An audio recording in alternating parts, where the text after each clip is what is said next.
golongan yang disebut sebagai autism, ADHD gitu kan. Jadi mereka ni bila dah balik, adakah mereka tetap wajib untuk puasa? Sebab sebahagian orang mengatakan mereka ni istimewa. Tapi dalam keadaan sebahagian keadaan lain kita lihat macam mereka ni boleh menerima arahan, maksudnya didik kan.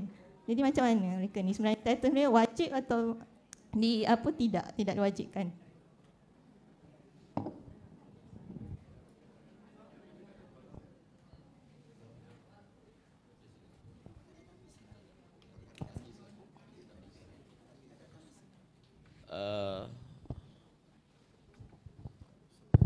Disebut dalam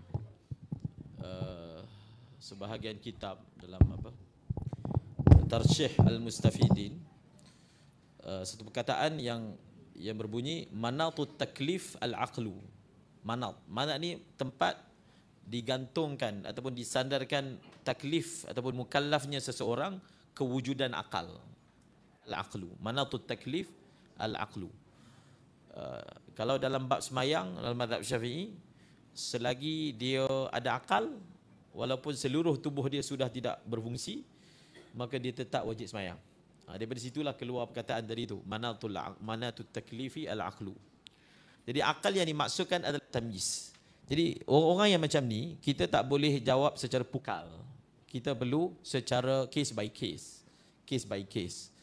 Kerana orang yang mengendalikan golongan yang seperti ini pun menyedari kes ini, golongan ini pun ada tahap-tahap dia. Ada tahap-tahap dia. Daripada segi penerimaan pelajaran daripada luar. Ada yang autism yang bersifat slow. Dia panggil slow. Dia slow daripada segi menerima maklumat. Tapi bukan dia tak ada akal. Dia slow, dia lambat. Dia lambat. Sebab itu kita berikan panduan, macam contohnya ulama kata budak yang belum mumayyiz, budak yang dah mumayyiz. Ini border dia. Kalau dia dah mumayyiz, dia wajib, dia maknanya kalau semayang sah. Kalau dia semayang sah kan. Kalau dia puasa sah. Kalau dia dah mumayyiz kemudian dah baligh, maka dia wajib pula. Jadi untuk golongan seperti ini kita ambil definisi ataupun kriteria mumayyiz dan kita cuba apply dan kita lihat ada tak kriteria mumayyiz pada dia. Kalau ada, maka dia mumayyiz. Kalau dia dah sampai umur baligh, maka maknanya benda tu wajiblah atas diri dia. Kalau dia tak ada kriteria mumayyiz walaupun dah baligh, maka dia tak dalam golongan yang wajib berpuasa. Sama macam golongan yang sudah sampai arzalil umur, orang nyanyuk kita panggil, kan? Ataupun orang kena penyakit dia panggil Alzheimer, demensia dan lain-lain, kelupaan itu, adakah orang yang tua itu boleh menerima lagi, dia panggil menerima input daripada luar.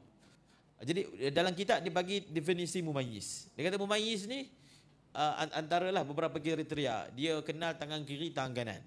Dia boleh membasuh najisnya sendiri. Dia boleh makan sendiri. Dia boleh pakai baju, tanggal baju sendiri. Dia kenal antara coklat dengan tai. Contoh kan.